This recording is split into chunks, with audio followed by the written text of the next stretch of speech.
So আমরা কিন্তু আম্মাখা খাওয়ার পরে দেন আমরা কার থেকে স্কুটি করে আমরা সবাই মিলেই ডিসাইড করলাম যে যাবো হচ্ছে কল্যাণী ব্রিজে। দ্যাটস কিন্তু আমরা ওখানে বেরিয়ে পড়েছিলাম। তো এইখানে আমি কিছু কথা বলতে চাই। তো ছোটোর থেকেই কিন্তু আমার লাইফে মেয়ে বান্ধবীর থেকে ছেলে বন্ধু কিন্তু অনেক আছে। আর বরাবরই যে কটা আছে সব কটা কিন্তু জেনুইন। আমার বন্ধুদের মধ্যে কেউ কিন্তু ফ্রেন্ড উইথ বেনিফিটসের না, আর কেউ কখনো কাউকে অসম্মান করে সেটা ছেড়ে কথাও বলে না, ঠিক আছে? সো হ্যাঁ, আমার ওদেরকে নিয়ে গর্ব হয় আর হবেও। আর যে কটা মেয়ে বান্ধবী আছে সে কটাও জেনুইন রয়েছে। বাকি আরও প্রচুর বান্ধবী ছিল, বাট তারা আমাকে এমন এমন বাস দিয়েছে বলবার মতো না।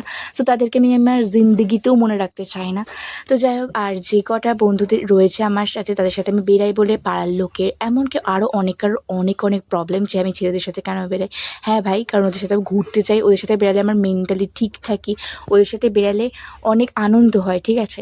আর সত্যি কথা বলতে মেয়ে বান্ধবীদের সাথে বেরালে হয় না তা না, কিন্তু ভাই একটা ভাইবস আছে সত্যি কথা বলতে। আর সেটা চাই না কেন লোককে বোঝাতে পারি না, আর যারা বোঝেন তাদেরকে আমি বোঝাতেও চাই না।